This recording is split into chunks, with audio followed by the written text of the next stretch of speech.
Olá, seja bem-vindo à conversa. Hoje visitamos um dos maiores e melhores treinadores do Futebol Clube do Porto. Os resultados falam por si só. Tricampeão, o único tricampeão consecutivo da história do Futebol Clube do Porto e do futebol português. 4 anos consecutivos também à frente da equipa do Futebol Clube do Porto e em anos que vamos explorar daqui a pouco, que não foram naturalmente fáceis. Mas vamos começar pelo início. Professor Osvaldo Ferreira, obrigado por estar hoje aqui connosco. Antes de mais, situar-nos. Estamos na casa do Futebol Clube do Porto, em Lisboa. Nós fizemos a viagem do Porto para estar aqui. O professor veio também, deslocou-se de sua casa até este local, que acaba por ser um local também simbólico para termos esta conversa. Boa tarde, é um prazer estar aqui. É um prazer poder conversar sobre coisas que estão aqui guardadas e que foram muito importantes na minha vida. Estamos no núcleo de Lisboa, onde eu muitas vezes dizia como é difícil ser adepto do Porto em Lisboa. É um prazer vir aqui também, estar aqui também. E durante o tempo que for possível nós conversarmos, eu acho que para mim vai ser provavelmente dos momentos mais agradáveis da minha vida pós-futebol. E quando eu digo pós-futebol, porque para mim a minha vida é dentro do campo, é no treino, é no jogo, etc. Esta é uma área em que eu gosto às vezes de estar, não é uma área em que eu privilegiasse, e tu sabes que privilegiasse como a mais importante na minha vivência como treinador. Tive a oportunidade de partilhar esses momentos nas salas de imprensa durante 3 anos no Futebol Clube do Porto, 3 anos em que eu estive, não estive no primeiro na sala de imprensa quando o professor lá estava ainda do lado do jornalista que ia às conferências de imprensa, mas vamos ter a oportunidade de olhar esses anos em específico. Antes de irmos lá ao início do professor Osvaldo Ferreira, ainda antes de ser professor, ainda antes de ser treinador, uma questão geral que hoje é aquela que todos gostariam de lhe fazer. Quais são os principais títulos? Aqueles que conquistou campeonatos, taças, o único campeão português em 3 continentes diferentes, acaba de ganhar no Qatar, ou tudo aquilo que dizem os jogadores que passaram por si em tom elogioso, e são tantos e tantos e tantos, então do Futebol Clube do Porto, daqui a pouco vamos ver quase 1 a 1. Os títulos são coisas que nós guardamos visíveis, estão lá, estão na vitrine, estão escritos nos jornais. As outras são as medalhas que guardo aqui dentro. E essas são aquelas que me conferem a alegria de saber que afinal o meu trabalho valeu a pena. Quando um jogador reconhece o seu treinador e o seu líder, eles só reconhecem, e você sabe isso melhor do que ninguém, eles reconhecem muito quem os marca na liderança que têm com eles. Essas manifestações que têm acontecido ao longo dos anos, e não só do Futebol Clube do Porto, mas mais até do Futebol Clube do Porto na altura, os jogadores todos, e quando está a acontecer isso agora no Qatar, como aconteceu no Egito, enfim, está a acontecer com uma frequência tal que me deixa feliz e que me volta, e que, como digo e que repito, essas são de facto as medalhas que não se vêem, mas que eu sinto muito. E em relação a alguns jogadores do Futebol Clube do Porto que vamos ter a oportunidade de falar, Lisandros, Luxo, Zulques, o Tecla, que ainda no outro dia ouvimos, o Tecla Farias, que até não teve tantas oportunidades de jogar, mas que se referiu então a completamente elogioso ao seu trabalho e à evolução também que ele teve. Vamos já lá à frente. Antes disso, Mirandela e Angola são os seus berços, os seus primeiros berços, ainda criança, não é? Eu nasci em Mirandela. Fui pequenino para Angola e adotei Angola como a minha terra. Mas, curiosamente, tenho muita coisa de Angola, continuo a ser um homem do ar livre, um homem que não gosta da gravata, um homem que não gosta muito dos fatos. Sou um homem que gosta muito do ar livre, como eu disse, e por isso do ar livre para ser treinador e estar lá sempre, não é de handball, que está sempre dentro do pavilhão, ou de voleibol, mas estar lá sempre foi uma do que eu senti mais por ter sido criado praticamente em África. Quando vim para Portugal, vim para Chaves. Vim para Chaves, um clima frio, uma cidade bonita, um liceu que estava em grande ebulição naquela altura, mas desportivamente com pouca expressão. Dali, por mais uns tempos, fui até Aveiro, onde também tive a possibilidade de jogar, enfim, e de participar em algumas manifestações interessantes. Estamos a falar de uma cidade do interior, diferente daquela que eu estava habituado, até que saltei para Lisboa e para o ISEF. Professor, jogar, quando diz jogar, estamos a falar De que nível? Porque porque de facto eu naquela altura só tinha possibilidade de jogar a um nível baixo, não era fácil, não era fácil.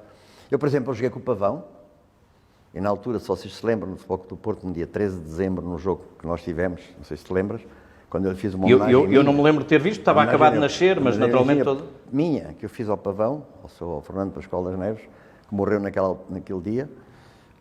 O Pavão foi meu colega de equipa. Jogámos juntos no Desportivo de Chaves enquanto júniores. Ele teve a sorte de sair para o Porto e de se transformar no jogador que foi.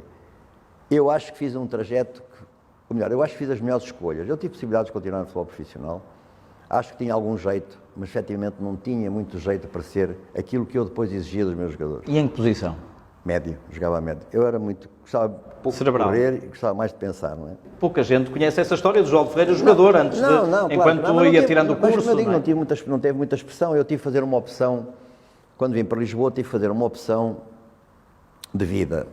E essa opção era, ou fazia a faculdade e continuava ligado à faculdade e o serviço militar obrigatório em África, onde eu teria que ir e que eu não estava muito disposto a ir, não sei se iria, ou seguir uma outra carreira que podia ser de futebol profissional e seguramente que naquela altura eu tinha ido para a África, tinha ido para Angola, para Moçambique ou para a Guiné, como combatente, enfim, integrado nessas forças especiais.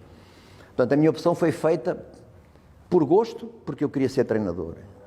E foi feita também por obrigação, porque eu não queria ir, de facto, para a África. Eu não me estava a ver em Angola a combater contra pessoas e contra gente com quem eu tive o gosto e o prazer de viver e com quem eu me integrei muito bem, de quem eu gostava muito. Estamos a falar quando um tipo tem 16 anos, quando um tipo tem 20, quando um tem 21, vai crescendo, vai tendo outras ideias, tem inclusive políticas, mas a verdade é que naquele momento a opção teve que ser feita. Eu acho que fiz aquela que devia ter feito. Fiz bem, felizmente foi esse o caminho que eu segui, com uma grande mágoa, porque eu acho que, pela paixão que eu tenho e tive pelo futebol e tenho pelo futebol, faltou-me de facto esse bocadinho ali de jogo mais a sério, como outros colegas meus. Que era um jogo muito empelado, muitas vezes, seguramente jogou mais vezes empelado que em relevado por aquela altura. Quando jogávamos em relevado era uma festa, como deves calcular. E mais, já como treinador, quando íamos jogar em campos relevados, era realmente um dia especial. Portanto, estamos a falar do futebol de há muitos anos atrás, não é? De há muitos anos atrás. E, portanto, este foi o início da minha carreira. Foi quando eu realmente decidi, e bem, fazer o curso de Educação Física. Podia ter ido para Coimbra, provavelmente para a Académica, também naquela altura houve possibilidades de o fazer, para Direito, e estou convencido que acabava por ficar um ano na universidade e depois 2 anos depois estava em África, que eu não queria, não é? E então nessa altura eu decidi, e bem, repito, mais uma vez, tirar aquilo que eu queria, que era fazer uma formação académica superior, mas não queria ser professor do liceu, nem professor da escola, nem nada, queria ser treinador. E esta é uma ideia que me cresceu cá dentro, porque quando eu tinha 19 anos, eu estava no Chaves e tive uma desavença com o Chaves e fui jogar para o Valpaços, que estava na 3ª divisão. E cheguei lá, tinha 19 anos para 20 anos, e quando o treinador saiu, estranhamente a direção colocou-me a mim como jogador-treinador. Imagina eu, com 19 para 20 anos, não sabia nada de treino, não sabia nada de nada, mas a razão porque é que eles me escolheram para ir para aquela função foi uma coisa que ficou sempre cá dentro de mim, não é? Liderança. De liderança. E então, nessa perspectiva, eu fui, quando fui para o ISEF e quando me formei, quando me licenciei em Educação Física, todos os meus focos, todos os meus estudos, tudo aquilo que eu fiz na minha vida foi direcionado para o treino e direcionado para ser treinador de futebol. E estamos a falar dos meados dos anos 60, quando conclui o curso, em Lisboa, não é? Sim, estamos na capital, antes ainda do 25 de Abril. Exatamente, estamos a falar de 1970, quando eu acabei a licenciatura, que depois fui para o serviço militar obrigatório, mas já fui para a Marinha, porque tive a possibilidade, face à formação académica que eu tinha, de poder ficar no território português, em Portugal, em regimes de especializações que havia naquela altura. Fiquei na Marinha, onde tive 3 anos, é verdade, foi algum tempo de interregno, e em 74 estava na Federação, integrando, depois do 25 de Abril logo, integrando uma equipa técnica que, vejam bem, liderada pelo Sr. Pedroto. O Pedroto em 74 é o líder da equipa técnica da Federação Portuguesa de Futebol. Há um conjunto de pessoas que vêm e eu entro no futebol juvenil pela mão do Dr. David Sequerra, que é outro dos elementos a quem eu tenho uma grande gratidão. Portanto, na altura já havia essa ideia de um Pedroto visionário, de um Pedroto à frente. Naquela altura havia a visão que havia era do Pedroto, o boss, o senhor futebol, o mestre. Quer dizer, ninguém contestava sequer uma ideia, nem uma palavra daquilo que ele ditava. Não é? Uma das coisas que eu não me esqueço é que há uma altura, mais à frente no tempo, em que o presidente do Futebol Clube do Porto chama mestre o treinador, que é o professor Josualdo Ferreira.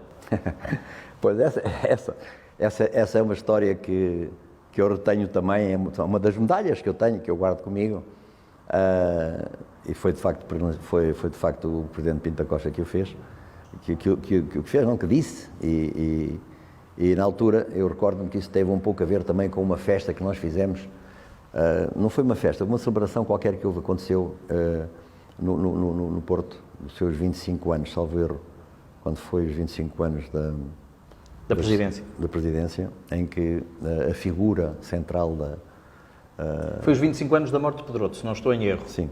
A figura central era, exatamente, o Sr. Pedroto. Todos nós sabemos, acho que não vou fazer nenhuma inconfidência, todos nós sabemos a paixão que o Presidente tem pelo Sr. Pedroto. A amizade que os unia e a forma como ele falava do Pedroto era de alguém que tinha uma admiração profunda por ele e, portanto, quando ele fala em mestre, enquanto o mestre era o outro, você compreende que isso a mim me tocou bastante. Vamos lá atrás. Influências de Pedroto também, como é? Quais eram as principais influências naquela altura, para quem queria começar? O Pedroto naquela altura era treinador do Porto e era da Federação. Naquela altura podia-se fazer muita coisa, não é? Nomeadamente ter um selecionador que fosse treinador também. Estava a reentrar no Porto ali, não é? O Pedroto chega em 75, 76 ao Futebol Clube do Porto de novo. Em 74, então, depois abandona o cargo e vai efetivamente para o clube. Aliás, isso é uma prática que aconteceu uns anos depois com o Artur Jorge, que também foi treinador do Porto e treinador da seleção. Mas a vivência com ele foi muito interessante porque ele um dia perguntei-lhe, Mister, com muito acanhado, não é? E perguntei-lhe, Mister, qual é o segredo do seu sucesso? E ele riu-se e disse-me assim, ter bons jogadores. É um segredo que se mantém até hoje. E depois acrescentou, e trabalhar muito e ser muito mais esperto que os outros. Acrescentou. E aqui é Pedroto. A outra toda a gente diz, não é? Mas esta parte final é Pedroto, de facto. Mais tarde, como todos sabem a história do Pedroto, tem aquele célebre jogo nessa altura, mais ou menos nessa altura, quando ele vai à Inglaterra jogar a Wembley com a seleção portuguesa. 0-0, não é? Seleção dos baixinhos. O meio campo tem 1,60 m de altura. Eu outro dia tentei ver o meio campo, mas era o Frasco, era o Otávio, era o João Alves e era o Vítor Martins. Acho que eram estes quatro. E mais o Oliveira, que também não era muito alto, não é? E, portanto, há um 0-0 lá em Wembley, quando eles, depois dos ingleses terem feito pai 20 fora de jogo, que ele disse, mas chamou-lhes estúpidos, que eles não eram tão inteligentes assim como podiam fazer. Este era o Sr. Pedroto. O contacto que eu tive com ele mais tarde foi quando eu vinha como selecionador nacional, vinha ao Porto muitas vezes ver os jogos, e naquela altura eu vou fazer outra inconfidência, que não é confidência nenhuma, toda a gente sabe isso, mas estava o João Pinto, o João Silva Pinto, estava naquela altura na equipa de júniores do Porto e estávamos uma vez a ver um jogo, um Benfica-Porto, um Porto-Benfica neste caso, e eu estava lá como técnico da seleção, e eu falei-lhe no João Pinto, e ele diz assim, este miúdo, rasgo a minha carteira se isto não for um craque do Futebol Clube do Porto no futuro. Olha, a carteira eu acho que ele continuou com ela, não a rasgou, e o João Pinto toda a gente sabe qual é a história do capitão do Porto. Portanto, mais tarde tive um prazer grandíssimo, enorme, de ter sido o meu assistente durante 4 anos nas tais vitórias que nós vamos falar daqui a pouco. Ainda antes, neste percurso todo, o professor começa aqui em 74 um percurso até agora de 45 anos, não é? 45 anos de treino, faz agora. Neste percurso todo, ainda antes do início, antes de 74, o que vê no seu crescimento e na sua chegada à idade adulta do futebol português é um domínio do Benfica, o Sporting também a conquistar títulos e o Porto a ultrapassar um jejum enorme que acaba depois por quebrar ali nos seus inícios também de treinador, não do Futebol Clube do Porto naturalmente, mas que acaba por assistir um bocadinho a esta mudança no paradigma do futebol português. Eu tive a oportunidade tive a felicidade, tenho que o dizer, tive a felicidade de poder estar nos três grandes, como todos sabem, em tempos diferentes, e tive a felicidade também de poder ver o Benfica, o grande Benfica. Na altura eu era treinador dos Júniores do Benfica, naqueles 2 anos ali, 79, 81, e estar no Benfica, dentro da estrutura Benfica, e o poder e a força daquele clube era iminente. Mas nesta altura já, se vocês não se esquecerem, já o Porto tinha começado... Já tinha 2 campeonatos ao fim de um jejum 19, não é? 79, 81, já o Porto tinha, e depois foi aquela era de 80, em que se dividiu até o Porto chegar a campeão europeu. Primeiro à final de Basileia, da Taça das Taças, e depois da Liga dos Campeões, da Taça dos Campeões Europeus. E eu tive a oportunidade, de facto, de lidar com um Benfica que ganhava muitas vezes. E tive a oportunidade depois, primeiro à distância, de poder observar como é que o Porto cresceu e como o Porto foi. Mas mais tarde, vocês sabem a história, quando eu ingresso no Porto, também participei nessa continuidade do Porto, mas também é bom não esquecer que nessa altura, quando eu chego ao Porto, o Mourinho tinha acabado de ganhar a Liga dos Campeões, tinha acabado de ganhar o campeonato, mas o Porto tinha estado 3 anos sem ganhar campeonato. Portanto, há sempre aqui, neste espaço longo de tempo, um Benfica-Porto constante, não é? Que estamos a falar desde 1974, 75. Não... É o essencial da rivalidade entre o Benfica e o Porto, naquilo que é a rivalidade para ganhar, não é? O Sporting 2 vezes interrompeu e o Boa Vista uma vez. Embora o Sporting tenha sido até o grande adversário nesses 4 anos do Futebol Clube do Porto, foi quem mais desafiou o Futebol Clube do Porto de João de Ferreira do que o Benfica, por essa altura, na altura em que esteve no Porto. Professor, com 33 anos estava nos juniores do Benfica, 33, 34, por aí, depois vai experimentar tudo. Entre 81 e 87, Rio Maior, Torriense, Académica, Silves, de novo Torriense. Como é que foi experimentar tudo? Como é que foi sair, apesar de tudo, federação e um grande clube, para clubes menores, para dimensões diferentes? Não, porque naquela altura era difícil escorrer, nós não tínhamos capacidade de escolha. Não é? Era difícil selecionar, ter capacidade de selecionar o que é que nós queríamos fazer. Era importante construir currículo, era importante trabalhar, era importante estar visível, e era acima de tudo importante ter capacidade para poder estar, por exemplo, nesses clubes todos, e nunca perder o norte, e nunca perder o objetivo, que era chegar mais tarde ou mais cedo, chegar ao topo. Sem medo de ser esquecido, enquanto passava por aqui, porque se eu não tivesse corre-se esse risco, não é? Pois é, se eu não tivesse estado aí, tinha sido esquecido de certeza, não é? Porque eu conheci muita gente que apareceu, às vezes, de uma forma quase como uma estrela, e passado pouco tempo desapareceram, não é? Mas pode perguntar, como é que aos 73 você ainda anda aqui? Não é? Essa é uma das... Porque não se deixou esquecer, como aqui não se deixou esquecer. Porque não me deixei esquecer. Foi essa a opção de ir a estes clubes e de regressar depois ao Benfica, num ano em que o Porto tinha acabado de ser campeão da Europa, num ano em que o Porto era campeão do mundo, depois em Tóquio com o Ivic, regressa ao Benfica com Tony, e para ir à final da Taça dos Campeões Europeus nesse ano, não é? Em 88 com o PSV. Em 88 fomos à final da Taça dos Campeões Europeus, perdemos essa final, como se lembram, todos com os penaltis. No ano seguinte o Benfica ganhou o campeonato, não é? E eu voltei a sair, depois de sermos campeões, voltei a sair do Benfica, voltei outra vez para o Torriense, fui para o Estrela da Amadora, voltei para a Seleção Nacional. Como lhe disse, sempre com a ideia clara de que nunca poderia parar. E sabe porquê? Porque eu não tinha nada atrás de mim que me desse garantias de poder parar, poder pensar, porque em dada altura eu já tinha outro clube, porque tinha jogado no clube A, no clube B, no clube C, porque era o professor, e o professor foi sempre um grande problema dentro do futebol português. Os professores foram sempre um grande problema. E, portanto, nessa briga que eu tive contra as estruturas organizadas que existiam, na tentativa de as transformar e de as melhorar, e isso consegui em muitas circunstâncias, foi aquilo que me fez realmente aguentar durante todo este tempo uma ideia clara e uma paixão permanente. Vou chegar ao topo, no dia em que lá chegar quero ser reconhecido e vou continuar a minha paixão. E sabes porquê? Porque de facto 45 anos depois Só uma vez é que eu não comecei uma época. E não há nenhum ano em que eu não tivesse trabalhado. Eu não sei se há muita gente que eu possa dizer. Seguramente que não. Professor, o status quo nesta altura era ter sido jogador, ser ex-jogador, reconhecido, ser treinador e a tal coisa de ter o curso superior e de ser professor era um desafio para si. Provar que não tinha que ter sido um ex-jogador brilhante e desafiar, era esse o seu desafio, não é? Desafiar um bocadinho o que estava instituído. Mas era um desafio em que eu acho que fiz esse desafio, e há muita gente que o sabe, eu fiz esse desafio não contra o futebol, mas com o futebol e com as pessoas do futebol.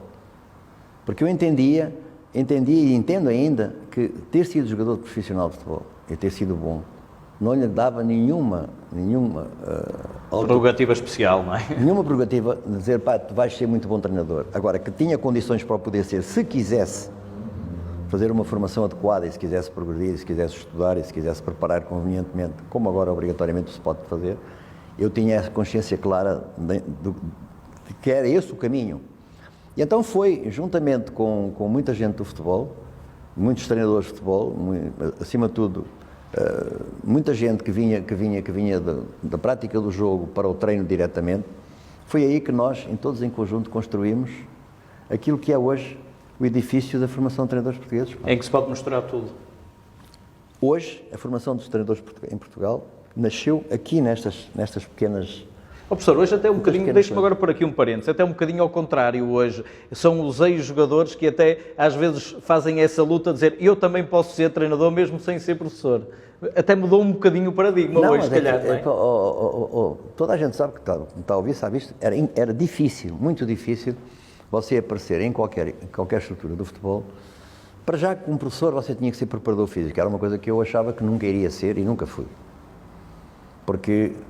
Na altura, para mim, o futebol e o treino não era isso, não é? Tu fazes a tua parte, eu faço a minha, aqueles fazem... Não é isso que eu pensava para o futebol.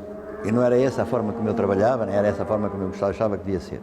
E, portanto, era importante criar equipas multidisciplinares, com gente que tinha vários níveis de conhecimento, em que era possível integrar tudo, e, por exemplo, nisso até, o Sr. Pedroto foi pioneiro. Foi o primeiro criador de equipas técnicas multidisciplinares, mas integradas. Até nisso foi pioneiro. Professor, neste trajeto ia saindo, como dizia, para ser treinador principal, mas ia regressando ao Benfica para ser adjunto de Tony. Não teve medo que ficasse essa marca, quando se tratava de clube grande, aquilo que dizia é o professor, é o preparador físico, é o adjunto, que ficasse para sempre essa marca? Não, mas eu tinha que correr esse risco, não é? Eu não podia, eu quando regressei ao Benfica, em 87, primeiro estive no Benfica em 79, 81 como treinador, toda a gente, pronto, era eu responsável pela formação do Benfica, pelo treino, das minhas equipas todas, eu tinha as equipas todas do Benfica naquela altura. Mas, quando regresso em 87, regresso com uma função diferente. E regresso porque eu disse, eu só volto ao Benfica nestas condições, porque a minha carreira está lançada como treinador principal e não posso vir tomar uma outra posição aqui se não estou a andar para trás, embora fosse o Benfica. E disse-o claramente, fico aqui, se me for permitido integrar a equipa técnica profissional do Benfica, na altura era o Sr. João Mortimer, o treinador, e ao mesmo tempo ter influência, agora fala-se muito nisso, né? Ter influência naquilo que era a formação dos jogadores no Benfica, porque não havia nada, não se podia falar em formação com critério, com lógica, não se podia falar nisso. E isso foi aceito. E foi aí que eu comecei, simplesmente depois o Sr. Mortimer saiu, veio o Sr. Ebs Covedal, as coisas correram mal e o Tony é convidado. E quando o Tony é convidado, ele convida-me a mim e naquela altura não há como dizer que não é? Não há como dizer que não. E pronto, e foi assim que eu continuei foi assim que eu fui adjunto do Benfica, tive um prazer enorme em estar no Benfica, tive um prazer enorme em ser treinador adjunto do Tony. Tem 4 vidas no Benfica, em mais de 10 anos, não é? 4 vidas no Benfica e acima de tudo... Dois campeonatos uma taça. E finais da Taça dos Campeões. E no meio disto tudo, falamos de Torriense, de Estrela da Amadora, de seleção. Para o homem de Mirandela, a sua vida era aqui. Quem olhava do Porto para si nessa altura, olhava para alguém, e falamos disso mais à frente, alguém que estava conotado. Quase todos pensavam que era natural de Lisboa, que era alguém que estava conotado aqui apenas com a zona da Grande Lisboa, que era do Benfica, que era não é? Que era Moro. Houve alturas em que eu cheguei a dizer várias vezes, atenção que eu sou do Norte, se calhar mais do Norte do que você que está para aí a falar, não é? Eu disse várias vezes isso, mas isso não era, e acho que ainda há um bocadinho essa ideia, como há noutros países também, não vamos pensar que é só aqui que essas coisas existem, não é? De facto, era impossível não ser conectado com o Benfica, era impossível. Porquê? Porque trabalhei lá, porque ganhei lá, porque toda a gente me via lá, independentemente das funções que pudesse desempenhar ou não, era um tipo do Benfica. Não é? Inclusive é o treinador principal na fase final. O treinador principal. Portanto, era impossível não me conectarem com isso. Então, e a minha pergunta era essa, bem, se eu sou conectado com o Benfica porque treinei, porque estou aqui no Benfica estes anos todos, a minha pergunta é, quando eu não for daqui, vou fazer o quê? Onde é que estão as zonas em que eu posso? E o Porto sempre foi, na minha cabeça, uma ideia de poder vir a treinar o Porto. Ou primeiro vir a trabalhar no Porto. Porque o Pinto da Costa deve-se lembrar que em 1984, quando o Artur Jorge assume o cargo de treinador do Porto, o Artur Jorge gostaria que eu fosse trabalhar com ele para o Porto. E o Pinto da Costa lembra-se disso seguramente. Eu, na altura, não aceitei porque tinha o convite à Académica para ser treinador principal da Académica. Entrar na primeira, o tal treinador principal que eu queria, e que foi muito difícil para mim, porque lá está, continuava a ser sempre o estigma do professor. E, portanto, estar no Porto e poder vir a ser treinador do Porto era, de facto, um objetivo que eu tinha dentro de mim. Eu não falava isto com ninguém, nunca troquei impressões com ninguém, mas quem não gostaria de vir a ser treinador do Porto no futuro? Quem? Conheci muito treinador em Portugal, nunca ouvi dizer, que dissesse, se o Porto me convidar eu não vou. Nunca vi. E que não gostasse de experimentar aquele sabor que é especial e que o professor depois provou de saber o que é estar daquele lado, não é? Do lado. Não só, e de poder ganhar muitas vezes. Quem ganha? Quem estava a ganhar? Quem ganhou mais? Quem estava a ganhar mais? Poder ganhar muitas vezes, e isso. Para quem gosta de ganhar como eu, e para quem sempre trabalhou para ganhar, estar num clube em que eu tivesse possibilidades de ganhar, era ótimo. Aliás, como aconteceu anos anteriores, em relação ao Benfica. Ao Benfica. De resto, professor, estava-lhe aqui a falar da sua quarta vida e última no Benfica antes do Futebol Clube do Porto. É na entrada do novo século. O professor vem ao Alverca, na altura liderado pelo agora presidente do Benfica, até assina um contrato de longo prazo e encontra uma equipa onde tem jogadores como o Mantorras e o Ricardo Carvalho, por exemplo, que mais tarde viria a ganhar tudo no Futebol Clube do Porto e a ser o jogador que todos nós conhecemos. E foi diretamente do Alverca para titular do Porto. Do Alverca, exatamente, para titular do Porto em 2001. E depois vai para o Benfica, é treinador principal do Benfica. Ainda me lembro de um ou de outro jogo, dois jogos especialmente no Dragão, rasgadinhos, um ficou 3-2, outro 2-1, não é? Assim, rasgadinhos. Na altura, o Porto do Mourinho que ganhava tudo. Claro. Não, porque era... Eu acho que toda a gente que está agora a ouvir a nossa conversa sabe que... No Dragão não, nas Antas ainda. Não, já jogos nas Antas. Nas Antas. Toda a gente sabe que esta altura que estamos a falar do Benfica é uma altura má do Benfica.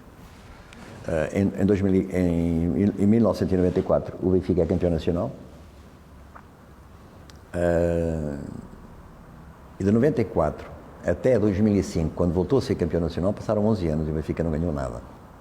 E a pergunta é, como é que é possível num clube como o Benfica estar 11 anos sem ganhar? Realmente só grandes clubes é que conseguem, então. E isso, primeiro é a revolta, né? Depois é quase que o comodismo, e depois é as medidas que têm que ser tomadas para que se volte outra vez para cima. Portanto, tipo, olhar para aquilo que se passa com o Liverpool, que há 29 anos não é campeão, conseguimos conseguir perceber que aqui no nosso burgo mais pequeno, 11 anos para o Benfica é muito, como 5 ou 6 anos para o Porto também. Ou mesmo 6 anos para o Benfica também. Porque o Benfica foi campeão em 2005 e depois só voltou a ser em 2010. E pronto, e a partir de 2010 as coisas alteraram-se de uma forma que é visível neste momento, portanto, 2010 para cá, eu nunca fiz essas contas, mas há uma grande paridade entre o Benfica e o Futebol Clube do Porto. 5-5 ou 6-5, por aí. Esse espaço em que o Benfica não foi capaz, foi o espaço de morte do próprio Benfica, vocês lembram-se perfeitamente que foi complicado, toda a gente sabe a história, e ninguém ganhava no Benfica. Não fui eu que não ganhei, ninguém ganhava. Ninguém, era impossível ganhar. Quando o Luís Filipe vem para para o Benfica, diz-me que eu tenho que ir com ele do Alverca para o Benfica. Eu disse que não queria, para ir perder, estava bem onde estava, que estava muito bem, estava a fazer um trabalho excelente no Alverca, foi por isso que ele me tinha convidado, mas a verdade é que depois, pronto, há outras questões que não interessa conversar sobre elas, mas a verdade é que eu acabei por ir para o Benfica e acabei por pagar uma fatura de igual a que todos os outros que pagaram para trás e ainda alguns que pagaram para a frente. Não é? E o professor há pouco dizia que não há só uma temporada em 45 é que não iniciou, nessa sai do Benfica, mas não acaba a temporada sem antes voltar a trabalhar, que é aquele seu projeto também, eu diria bonito, porque é o início do Braga que nós conhecemos hoje. Era um Braga que estava quase para descer de divisão nas últimas jornadas, com um presidente jovem, que hoje é o mesmo, com muito mais, naturalmente, anos de futebol. Como eu disse algumas vezes, se não fosse eu, você não tinha sido presidente 2 meses, ou então ia para a segunda divisão. É verdade, essa é uma história linda. É a vez que vem mais a norte. Foi, é uma história. Mais uma vez ao norte, é verdade. Olhando bem, eu saí de Lisboa há 17 anos, não é? Tive aqui apenas um interregno de 6 meses, estive fora de Lisboa 17 anos.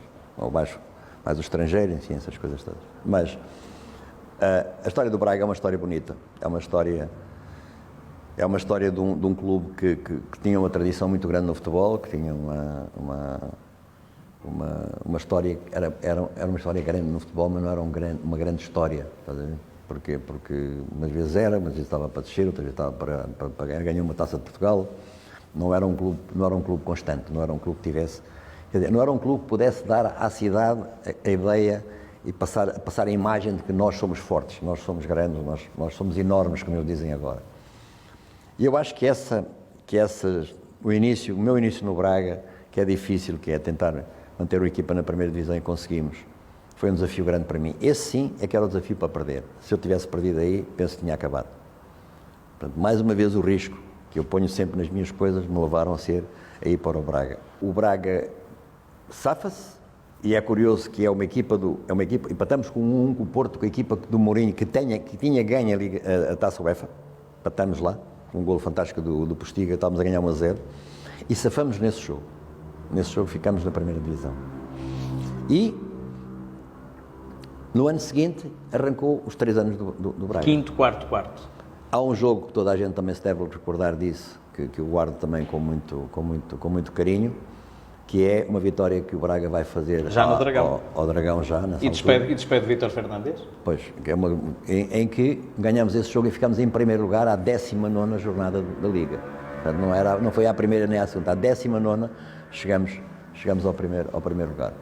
E, portanto, esse Braga foi, se quiser o meu cartão de visita, foi aquele que disse, foi toda a gente olhar assim, mas afinal, este fulano anda aqui há tantos anos, eu vi isso escrito várias vezes, anda aqui há tantos anos e só agora que aparece, é verdade. Que idade é que tinha nessa altura já? Quase 60. Quase 60 anos. Eu entro no Porto com 60 anos. Sim.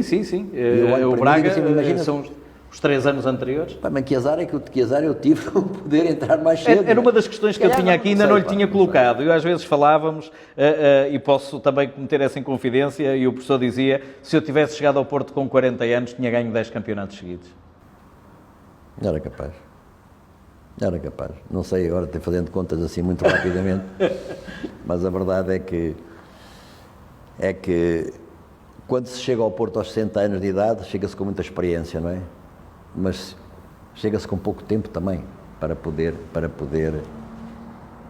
usufruir daquilo que é a nossa, que aquelas vitórias e aquelas capacidades que nós temos que ter, e eu tinha, mas ninguém com 60 anos tem as mesmas capacidades que tem com 40. Pode ter uma boa cabeça, e é verdade que tinha, mas o resto também já não é tão forte assim.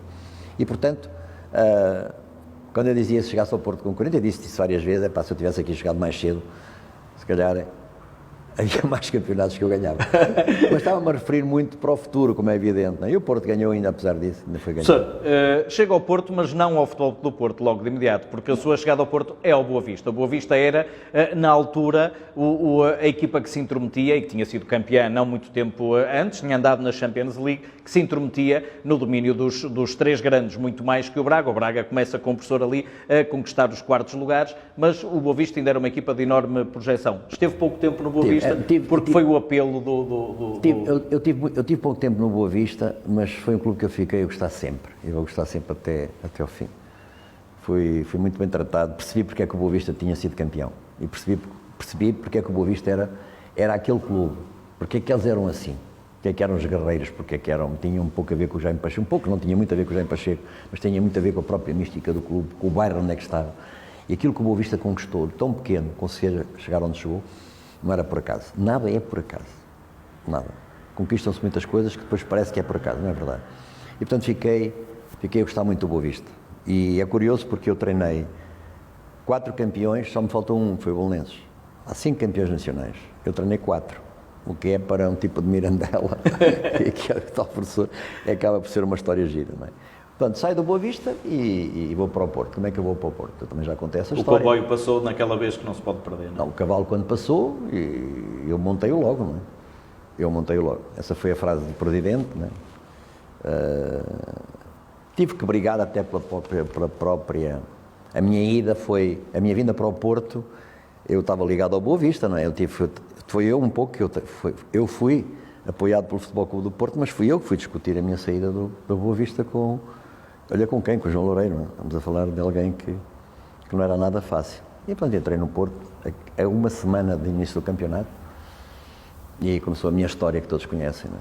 Que é um pouco a parte mais brilhante da minha história de vida. O Futebol Clube do Porto ganha a Supertaça com o Rui Barros ainda no banco, comigo na bancada. com o professor na bancada, e aqui, professor, demoramos quase 40 minutos a chegar ao Porto, o professor durou 60 anos, foi um bocadinho mais, e fizemos aqui, abreviamos muito aquilo que foram os primeiros anos da sua carreira, mas dizia, nesse jogo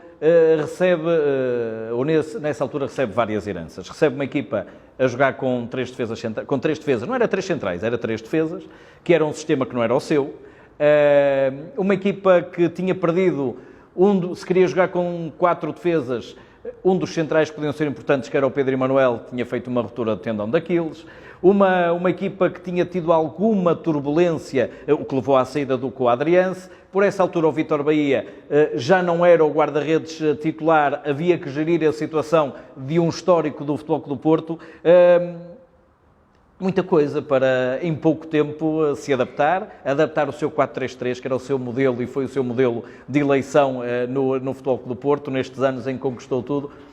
Olhou para o Porto como oportunidade, como o momento da vida, já disse várias vezes, como uma história de vida depois que havia de contar, mas acima de tudo estes desafios todos, eu imagino que lhe devem ter dado um gozo muito especial só de pensar neles, nas transformações que ia ter que fazer. Para imaginar que eu saía num carro, no Porto, depois de um treino e num carro, tocar o telefone, e ao lado tinha uma pessoa, que era o meu adjunto na altura, que toca o telefone, eu atendo e do outro lado está uma pessoa que está mista.